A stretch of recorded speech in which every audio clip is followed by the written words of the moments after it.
Morning.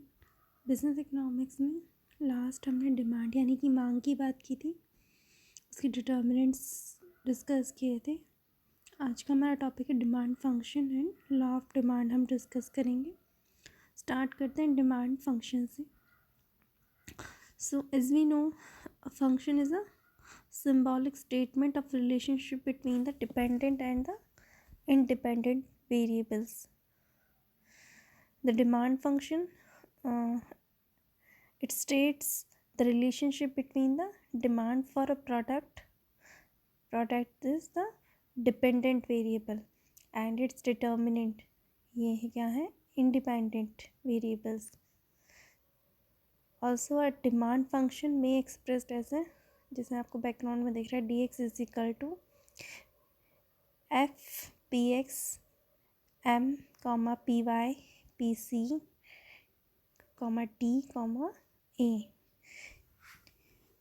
जैसे कि हम जानते हैं कि फलन यानी कि फंक्शंस वो क्या, आश्रित और स्वतंत्र चरों के मध्य संबंध का सांख्यिकीय विवेचन होता है। ठीक है।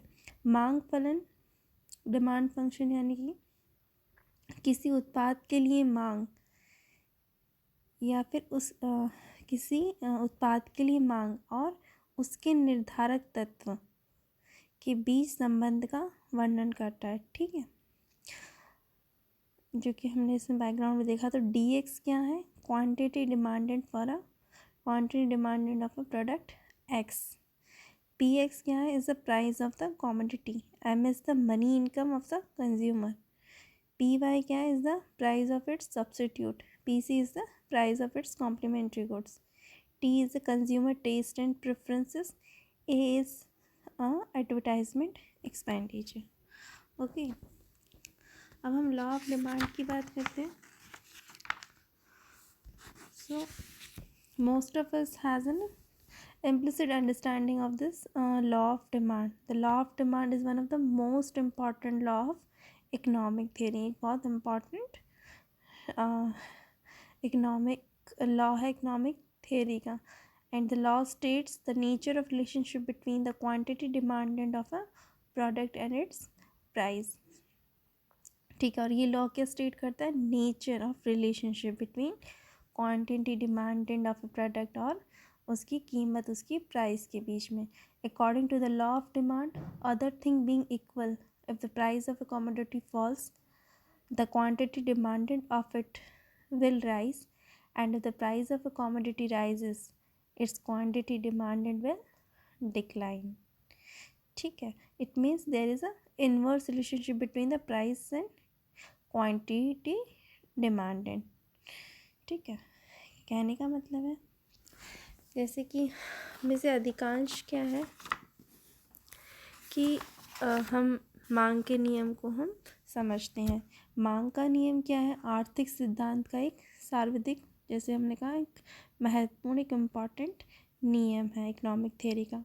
और ये नियम किसी उत्पाद की मांगी गई मात्रा और उसके मूल्य के बीच संबंध की प्रकृति का वर्णन करता है। ठीक है, तो मांग के नियम के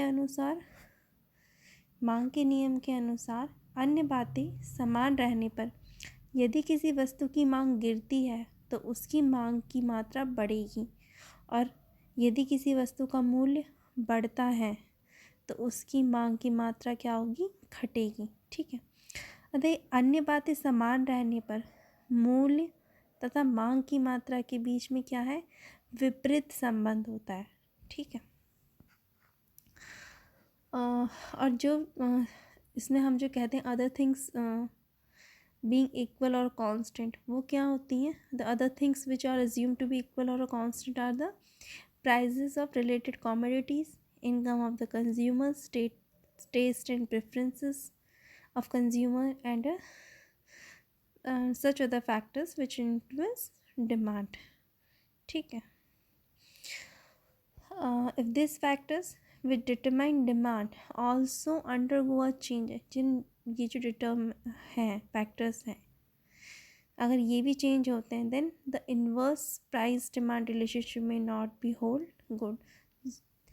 फिर क्या होगा, जो हमने कहा कि भाई लॉ ऑफ डिमांड क्या है, इन्वर्स रिलेशनशिप है किसके बीच में, प्राइस एंड क्वांटिटी डिमांडेड के, वो हाँ सही नहीं होगा अगर ये जो फैक्टर्स हैं वो भी अगर चेंज होते हैं तो।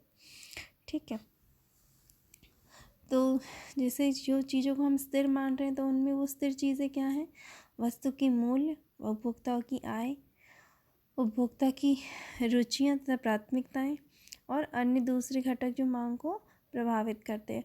और यदि ये घटक जो मांग का निर्धारण करते हैं बदलते भी हैं तो क्या है, मूल्य और आय का विपरीत संबंध जो है, जिसे हम कहते हैं विपरीत संबंध, हमने बताया वो क्या उचित नहीं ठहराया जा सकेगा। ठीक है, अगर डेफिनेशन की बात करें, definition of the law of demand, तो प्रोफेसर अल्फ्रेड मार्शल ने डिफाइन किया है इस लॉ को, that the greater the amount to be sold the smaller must be the price at which it is offered in order that it may find purchaser, or in other words that amount demanded increases with a fall in price and diminishes with a rise in price। Professor Alfred Marshall ने इस नियम को किस प्रकार से परिभाषित किया है कि जितनी अधिक मात्रा बेची जाती है उतना ही कम वह मूल्य होना चाहिए जिस पर उसको प्रस्ताव किया जाता है, ताकि क्या, ताकि उसको क्रेता मिल सके, यानी कि परचेस करने वाला मिल सके, या दूसरे शब्दों में मूल्य में गिरावट के साथ मांग की मात्रा बढ़ती है। ठीक है दादा, और मूल्य में वृद्धि के साथ घटती है। ठीक है, तो ये हमारा लॉ ऑफ डिमांड है। ठीक है, जैसे हमने ऊपर जो चीज़ डिस्कस की थी इन्वर्स रिलेशनशिप की, एग्जाम्पल की बात करें, if income of consumer increases then increase in the price of commodity may not result in a decrease in the quantity demanded of it. Thus, the consistency of this other factors is an important assumption of the law of demand। ठीक है, अगर उदाहरण की जो हम बात करते हैं तो यदि उपभोक्ताओं की आय बढ़ती है तो किसी वस्तु में कोई वृद्धि उसकी मांग की मात्रा में कोई कमी नहीं ला सकती, और इस प्रकार क्या है, इन ये जो अन्य घटक हैं उनकी स्थिरता मांग के नियम की एक महत्वपूर्ण मान्यता है। ठीक है, तो ये हमारे लॉ ऑफ डिमांड हो गया। डिमांड कर्व, ठीक है, या फिर सबसे पहले हमारा वैसे डिमांड स्केड्यूल है इसमें, यानी कि मांग तालिका। ठीक है, तो डिमांड स्केड्यूल क्या है, और demand schedule is a table which present the different prices of a good and the corresponding quantity demanded per unit of time।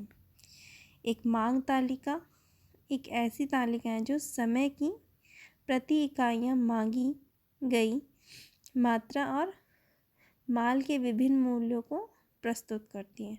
ठीक है, ये मांग तालिका हो गई, यानी कि डिमांड स्केड्यूल। डिमांड कर्व की बात करें तो डिमांड कर्व क्या है, a demand curve is a graphical presentation of the demand schedule। ठीक है, ग्राफिकल रिप्रेजेंटेशन है किसका, डिमांड स्केड्यूल का, जो हमने पहले डिस्कस किया। मांग वक्र क्या है, मांग तालिका का ग्राफिकल प्रस्तुति है। ठीक है, और इसे मांग तालिका को अंकित करके प्राप्त किया जाता है। ठीक है, it is obtain bye plotting a demand schedule. ठीक है, नेक्स्ट है इसमें मार्केट डिमांड स्केड्यूल। ठीक है, तो market demand is defined as a sum of individual demands for a product at a price per unit of time। In other words, it is the total quantity that all consumers of a commodity are willing to buy per unit of a time at a given price, all other things remain constant। ठीक है, And when we add up the various quantities demanded by different consumer in the market, we can obtain the market demand schedule.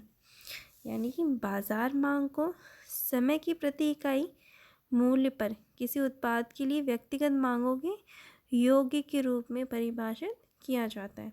अगर दूसरे शब्दों में कहें,